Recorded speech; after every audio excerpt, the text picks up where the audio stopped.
Hello everyone, I am Ifra, hope you are doing well. तो start करते हैं। आज का टॉपिक हम पढ़ रहे थे कि ई-वे बिल जो होता है किसको जेनरेट करना चाहिए, जिसमें हमने थोड़ा सा डिफरेंस देखा था रजिस्टर्ड और अनरजिस्टर्ड पर्सन्स में।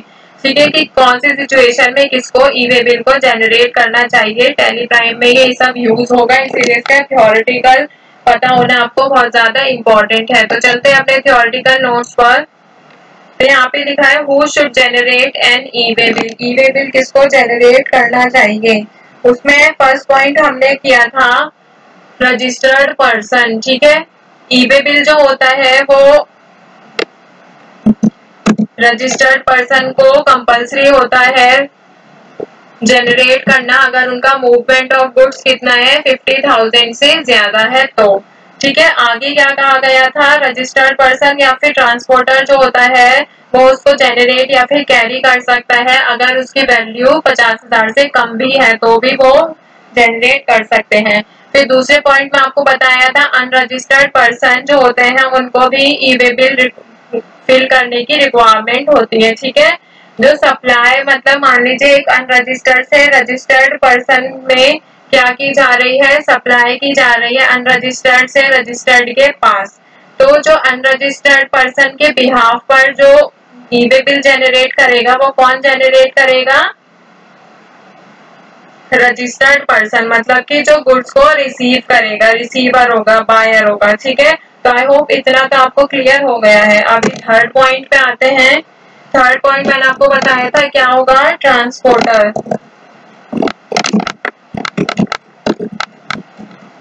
ये सभी ई-वे बिल को जेनरेट कर सकते हैं, इसीलिए इनको लिखा गया है। ठीक है,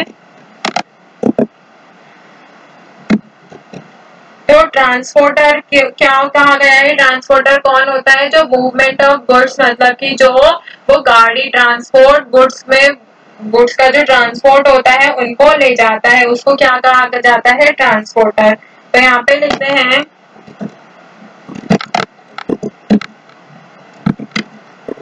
transporters carrying goods by road, road से भी ले जा सकते हैं, एयर मतलब एरोप्लेन, इन सब से। फिर क्या कहा गया है आगे, रेल एटसेट्रा। तो इन सब तरीकों से जो क्या है ट्रांसपोर्टर गुड्स को ले जा सकते हैं, ले जाते हैं। या फिर आगे कहा गया है also need to generate e-way bill if the supplier has not generated an e-way bill। ठीक है, इसमें क्या कहा गया है, ट्रांसपोर्टर जो होंगे वो गुड्स को कैरी करके ले जाते हैं, कैसे, बाय रोड, मतलब कि जैसे ट्रक हो गए, आपने देखा भी होगा ट्रक, ये सब में सामान माल भरा हुआ जाता है। ठीक है, एयर एरोप्लेन जो होता है वो उसमें भी क्या होता है, वो कुछ कुछ सामान का होता है। और क्या है, रेल माल गाड़ी होती है, उसको भी क्या कहा गया है, रेल। तो इन सब में क्या होता है, ऐसी जो सप्लाई होती है इसमें भी क्या होता है, ई-वे बिल जेनरेट करने की जरूरत होती है अगर सप्लायर ने जेनरेट नहीं किया होता किसको, ई-वे बिल को। तो यहाँ पे क्या कहा गया है, इंडिविजुअली मतलब कि सिंगल डॉक्यूमेंट जो होगा अगर वो 50,000 से कम है या फिर बराबर है 50,000 के, अगर बट ऑल डॉक्यूमेंट्स में मतलब एक साथ 50,000 से ज्यादा है तो आगे क्या कहा गया है, unregistered transporter will be issued. देखिए यहाँ पे ट्रांसपोर्टर्स की बात आ गई, अब किसकी बात आई है, अनरजिस्टर्ड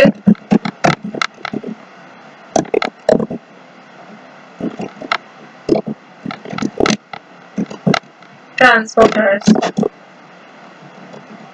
तो अनरजिस्टर्ड ट्रांसपोर्टर्स कौन है, जो कि जीएसटी में रजिस्टर्ड नहीं है। तो unregistered transporter will be issue transporter ID on enrolling on the e-way bill portal after which e-way bills can be generated. इसका मतलब क्या कहा गया है कि जो अनरजिस्टर्ड ट्रांसपोर्टर्स को ईवे बिल पोर्टल पर एनरोल करने पर ट्रांसपोर्टर आईडी जो है वो मिल जाती है। मतलब कि आप क्या बोल सकते हैं, अनरजिस्टर्ड ट्रांसपोर्ट जो है वो जब क्या करेंगे, ईवे बिल पोर्टल पर, ठीक है, ईवे बिल का जो पोर्टल है मतलब उसकी जो वेबसाइट है उस पर वो एनरोल करने पर उनको क्या होगा, ट्रांसपोर्टर आईडी मिल जाएगी, जारी की जाती है, जिसके बाद ईवे बिल जनरेट किया जा सकेगा। तो इनके लिए भी आगे लिख लेते हैं।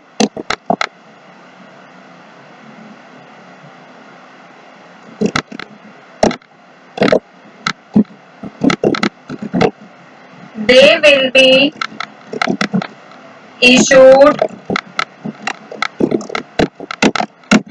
transporter ID on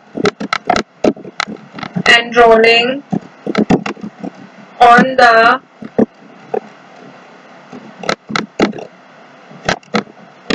e-way bill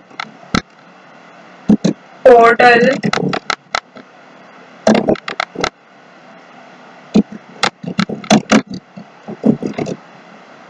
after which e-way bill can be generated। तो सिंपल सी लाइन है, आपको समझ आ भी गया होगा। जो अभी मैंने बताया था, अनरजिस्टर्ड ट्रांसपोर्टर्स जो होते हैं वो क्या करते हैं, आपको क्या बताया था मैंने, अनरजिस्टर्ड ट्रांसपोर्टर्स को ईवे बिल पोर्टल पर एनरोल करने पर ट्रांसपोर्टर्स आईडी जारी की जाएगी, जिसके बाद ईवे बिल जनरेट किया जा सकेगा। अब ये जो मैंने आपको क्या बताया, ट्रांसपोर्टर आईडी मतलब कि उनको जीएसटी नंबर दे दिया जाएगा। ठीक है, तो इतना आई होप आपको समझ आ गया होगा।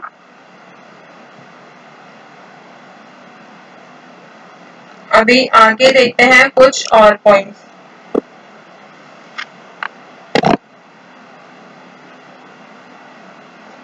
कि कौन कब और कौन से पार्ट में कौन से फॉर्म में ईवे बिल को जनरेट कर सकता है। तो यहाँ पर फर्स्ट यहाँ पर लिख लेते हैं,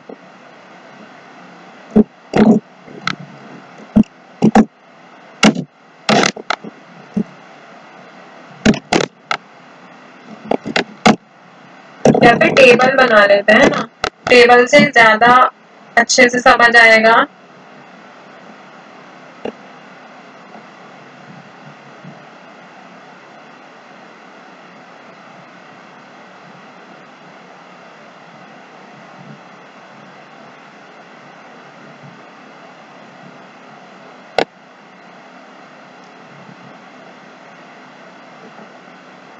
ठीक है, फर्स्ट में हम क्या लिखेंगे,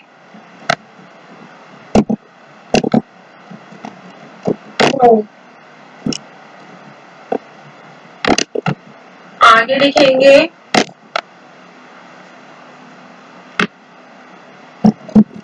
व्हेन, फिर लिखेंगे पार्ट, कौन से पार्ट में, फिर लिखेंगे फॉर्म, कौन से फॉर्म में इसको जनरेट कर सकते हैं। ठीक है, तो फर्स्ट पॉइंट पे आते हैं। यहाँ पर फर्स्ट है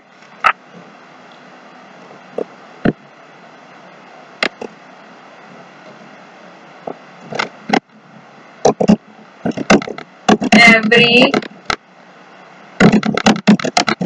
registered person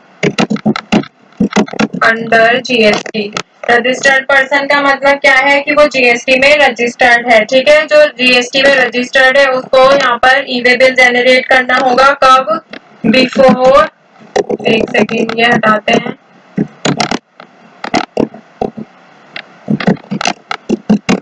the movement of goods, goods को मूव करने से पहले इनको बनाना होगा क्या, ईवे बिल जनरेट करना होगा। फिर कौन से पार्ट में, फिल पार्ट ए पार्ट को ये फिल करेंगे। फिर बात आती है कि कौन सा फॉर्म इनको फिल करना होगा, तो फॉर्म नंबर जीएसटी EWB मतलब ईवे बिल -01। ठीक है, तो इतना आपको क्लियर हो गया होगा। एक बार रिवाइज कर लेते हैं, कभी आपको समझ ही ना आए तो ईवे बिल को जनरेट कौन कर सकता है, रजिस्टर्ड पर्सन। अनरजिस्टर्ड पर्सन की कंडीशन दी है, अगर सप्लायर जो है अनरजिस्टर्ड है और वो रजिस्टर्ड डीलर को गुड्स भेज रहा है, तो फिर क्या करेंगे, जो रजिस्टर्ड डीलर होगा वो अनरजिस्टर्ड के बेस उस पर बिहाफ पर उस पे जनरेट कर देगा ई-वे बिल को। फिर ट्रांसपोर्टर भी दो टाइप के थे, रजिस्टर्ड और अनरजिस्टर्ड। अगर ट्रांसपोर्टर अनरजिस्टर्ड होगा तो उसको क्या करना पड़ेगा, ई-वे बिल पोर्टल पर एनरोल करना पड़ेगा, जिसके बाद उसको ट्रांसपोर्टर आईडी मतलब कि जीएसटी नंबर दे दिया जाएगा, जिसके बाद वो ई-वे बिल को जनरेट कर सकेगा। फिर अभी हम क्या कर रहे थे, टेबल फॉर्म में इजीली समझने के लिए इसमें मैंने टेबल बना दिए ताकि आपको कोई कंफ्यूजन ना रहे। तो फर्स्ट में क्या था, हर रजिस्टर्ड पर्सन जो जीएसटी में गुड्स को मूव करने से पहले ई-वे बिल को जनरेट करेगा, किसमें, पार्ट ए में, फॉर्म नंबर ये वाले में। ठीक है, तो टॉपिक यहाँ यहीं पे वाइंड अप करते हैं, मिलते हैं नेक्स्ट वीडियो में। Stay tuned and thank you.